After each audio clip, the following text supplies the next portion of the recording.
Okay, I think we're almost there. Sorry for the tech difficulty here. No problem, man. First time last week, it was easy. First time I went into a Zoom was my wife had organized with 100 people for my birthday because it was as the Corona started. I had no clue what was going on, man. I couldn't see anybody. I could just hear people talking. It was crazy. Justin, we're live now. Hey. Awesome. Hey. Everybody, sorry for the technical delay. I know some of you were waiting out there for our live broadcast here today on the Wieloch group at Compass's page. And I know many of you follow us already and know me and the team as clients of ours. So thank you for joining. I'm Jason Wieloch, for those of you that don't know me, real estate agent of the Wieloch group here in Atlanta. And we're in a very interesting time. We're doing a lot of things virtually these days. So this is the latest in what is one of our new interview concepts with people that are making an impact locally in the community. And so I couldn't think of a better person to bring on in the midst of this than my friend Justin Anthony with True Story Brands. Justin, how's it going? Good. Thanks for having me on, Jason. Yeah, man, no problem. And because I haven't been able to hang out at your places recently, I just went ahead and brought the whiskey with me today. There we go. I was going to ask you if that was a whiskey you were sipping on. I didn't know if it was iced tea or whiskey. Yeah, no, this is the real deal right here. So it felt like the right thing to do. I can tell you're sitting at Biltong Bar right now. I am. One of my favorite spots. And Justin, you are the founder of True Story Brands, which encompasses Biltong Bar, Yabo, and 10 Degrees South, your original restaurant. Yep. And so give us just a quick bio about who you are and how True Story came to be. Yeah, so hello to everybody watching. Justin Anthony, and I founded True Story Brands. My first restaurant was a restaurant called 10 Degrees South, which is now 21 years old. And so that was the very first South African restaurant in the United States. From there, we opened up Yabo, which is now Yabo Beach House. And we flipped that in the winter to a ski house situation for a pop-up during the holiday season. And then I have Biltong Bar as well, which we have 2 locations, soon to be 3 locations of Biltong Bar, one at Pond City Markets and one here in Buckhead. And all of our restaurants are based in Atlanta right now. And we're all South African inspired restaurants. And yeah, that's what we do, man. Yeah, and all 3 of them have just their own unique flavors to them and a reason to go and hang. And one of the things that me and many of my friends miss are those Thursdays and Friday nights. Because one thing I'll say about a restaurant is that you can have great food, but when you have the culture to go with it, it makes all the difference. And people just love hanging out and having a good time in your spots. And frequently they'd have to kick us out, from what I recall. But I appreciate you coming on because I know that many people across the country are impacted, but possibly nobody as much as the food service industry. And it is unique in that it essentially shut down overnight. Many businesses have the luxury of going through slow declines, sort of, preparing to slow down, but this was like a light switch. And I don't think anybody anticipated this could ever happen, but this thing has taught us that anything's possible, right? So I want to hear from you because I'd like you to tell our listeners what is going on in the food service industry? What is the long-term effects that this is going to have locally in Atlanta and really nationally, right? And what are some of the things that you're concerned about? Yeah, I mean, look, it was brutal for the hospitality industry as a whole. Obviously, restaurants took, a brunt of it. It also affected hotels. It affected event planners as well. But for our situation, literally, as you said, it was like a light switch. We had to literally close down like overnight, furlough. My company, we had to furlough 100 people. And it was absolutely devastating. I mean, these are people that have been with us a long time. But we had no choice if we were going to survive to be in business another day, so to speak.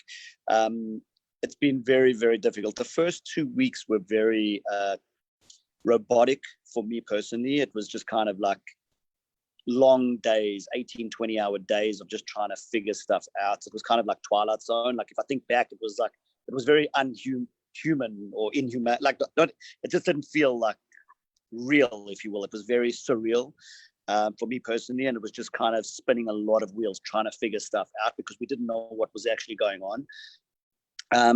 Fast forward now, we've been shut down now going on 4 weeks. So I think it's like 3 or 4 weeks. As people, I saw a post today, people are like, is it today or yesterday? People don't know, what day it is right now. But for us, it was just trying to figure the stuff out. And, unfortunately for restaurants, we just don't know when the end is in sight. We never ever did a big pickup or delivery business anyway. So, we opted to keep our people safe and not even bother with that on trying to create something that we never had. But that might have to change moving forward because we don't know. They said it would be mid-April. Now they're saying mid-May. I figured that restaurants in Atlanta will probably be back in open, maybe June, July. But I don't think it's going to be business as usual. I think people are going to take time to have confidence to come in. And, this social distancing goes completely opposite to what everything a restaurateur stands for, which is social gathering. Right. So for us, it's like we don't even know what that means, social distancing. So it's going to be super weird. A lot of things, like the government's come out with this PPP plan and stuff, and a lot of restaurateurs and businesses are applying for it that have been affected. Unfortunately for the restaurants, though, this plan is to get people back to work, but it's difficult for restaurants to get people back to work if they're not open. So it's going to be an interesting couple of weeks here for us. I would say, the next month or two is going to be very defining, and our business might have changed forever. We don't know. I honestly don't know what the answer is right now. We're just kind of trying to take it day by day. And in the meantime, we're just trying to do whatever we can to help the communities. So, last week we fed our employees and gave out produce and did that. And this week and next week we're feeding hospital workers. So we're just trying to do whatever we can to stay sane and help the community because it's tough time for everybody right now. Interesting, maybe more in-depth questions. So if you don't have the answer, that's fine, because maybe it hasn't even been thought through yet. But with regards to the business changing forever, are there certain measures you're already thinking about, rules of coming to the bar and hanging out, like when you reopen, certain precautions you're going to ask guests to take? Do you see the dynamics of these social gatherings that we're all used to changing when all this returns? Yeah, I think, look, if what we, from what I've seen in China and in Europe and stuff, that restaurants that have opened up, obviously you're not allowed to sit very close together and things are going to change the way we do business. So yeah, safety precautions are going to have to come into play for sure. And honestly, we're talking about it and we're planning for every possible scenario, but I don't know what the answer is, right now, other than hopefully we can get open sooner rather than later. I mean, not only for business, but I think there's a lot of people out there that haven't left their homes in weeks. And people want to get out and do stuff, when it's safe, but obviously, we got to wait for that. Yeah. And this is maybe sort of back end, but have you seen, there's obviously was a supply chain of food to restaurants that got halted as well. So I'm guessing there's a possibility that food is sort of stored in warehouses somewhere, just sort of waiting. Is there, in a sense, a way that those products or, things that need to be distributed are being redistributed to retailers and other places in need? Because there probably was, plans to deliver or take order on lots of stuff, right? Yeah, a lot of people, you got to think about this. So it's a big domino effect, right? Because the farmers plant certain amount of crops, knowing that they can sell to distributors, restaurants, whatever the case may be. So if restaurants are shut down, distributors aren't doing the business, vendors aren't doing the business, farmers aren't doing the business. So it's a huge domino effect that affects a lot of people. Yeah. So tell me about what you're doing in the community, because your social media, as always, has been active, and I see you've got a really great partner in crime with Sarah Blakely at Banks, and y'all are doing some great charity work over at CHOA. Is that right? Yeah, I selected CHOA. CHOA has 3 hospitals in Atlanta. So they got the Scottish Rite campus, the Eggleston campus, Yeah. and the Hugh Spalding campus. So basically we're providing, almost 2,500 meals a week to these hospital workers on the front lines. And we do deliveries at 2:30 in the afternoon and at 6:30 at night during shift change. And, we're cooking up some of our highlighted dishes for these hospital workers. I chose CHOA because my 12-year-old cousin was one of the first children diagnosed with COVID in Atlanta and actually in the country. So this is when people were saying that kids couldn't get it. So, and she had it, and she was fighting for her life. It was give and take for a while. It was 50-50 whether she was going to make it. And thank God she's out of ICU, off the ventilator, and she's in rehab now. So it was an easy choice for me to do CHOA and provide them. They saved her life and they do great things in Atlanta. So I chose their hospitals to help provide meals. And Sarah Blakey's been a good friend of mine, and her husband Jesse, and they were willing to donate some funds to help us out. And yeah, so that's what we're doing. That's awesome, man. So obviously life is different for you now. You were probably, in your previous life, all of us have previous lives at this point. I was just telling you before the interview how it's weird how in 30 days, everything seems like a blur in the past, right? Yeah. Because we all have this new normal. But for you, how has your daily routine changed most significantly? And how are you filling your time mostly at this moment?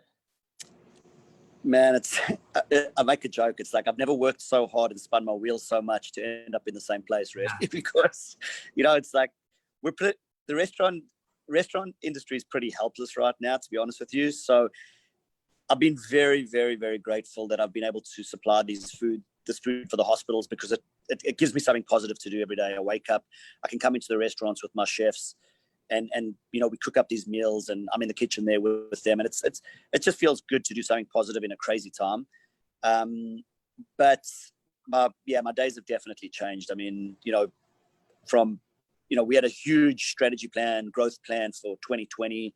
We're opening 3 new restaurants that I'd mentioned to you, and it was a big year for us. It was and so we just have to take a breath, and we'll get through this like everybody will. But it definitely, life has changed for the meantime. Yeah, for sure. So for everybody out there, what can we do to support your group? Because many of the folks that follow us love your restaurant groups as well. I know we've had client happy hours, and even team outings, because we just always enjoy your spaces. So directly to support True Story Brands, what can our listeners do? And then in addition to that, what do you think, what would be your call to action to all of us of how we can support the restaurant industry as a whole in the coming months and when it returns? As a start, look, most importantly, obviously when this ends, is go back to restaurants, whether they be in mine or anybody's, like, let's, support the communities in these restaurants as best as we can. I'm trying to do my part, even, supporting local restaurants that are open for takeout and delivery, and trying to help them. So that's a start. For us personally, we're selling gift cards that is a restaurant relief fund that helps our employees and helps pay for their health insurance. So we have a gift card program that we're selling. Obviously you can come use them in our restaurants. We have a GoFundMe that's set up for our employees as well. That's going really well. And then we also started a collaboration with a local artist, DL Warfield, who owns a company called Goldfinger Creative. And we basically designed an apparel and merchandise line that 100% of those proceeds go to the employees as well. So 3 different ways, basically: a GoFundMe, buy some merchandise that goes to the employees, and then gift certificates that also go to the employees and the health insurance. So that's what we're doing. 3 initiatives within our restaurant group for right now, and then I would just love everybody to come back and have a drink with us and some good food when this is over, man. Me too, man. I'm really looking forward to that day. And I think that, sometimes we just go through, trials and tribulations, and it allows us to reset and remind us of the things that we like really hold valuable. And it's amazing how, whether it's your business, I know what it feels like to have a business, and it's sort of, your life, right? From the time you wake up to go to bed. But in addition to that, just the aspect of being able to be out with people and have gatherings is something that I know that I'm going to personally value more than ever happen. And so I actually get a little bit of an adrenaline rush just sitting here thinking about when that comes. And it will, man, because you do a great job. You're a great advocate here in Atlanta.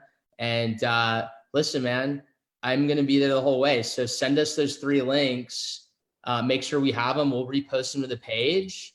And hey, everybody needs to come back out and support these restaurants when they open in June or July, because restaurants are a part of our fabric, and they're a part of what gives us something to do and to gather outside of our homes. Because trust me, we all don't want to be in our homes forever. I'm already starting to get a little restless. I don't know about you, man.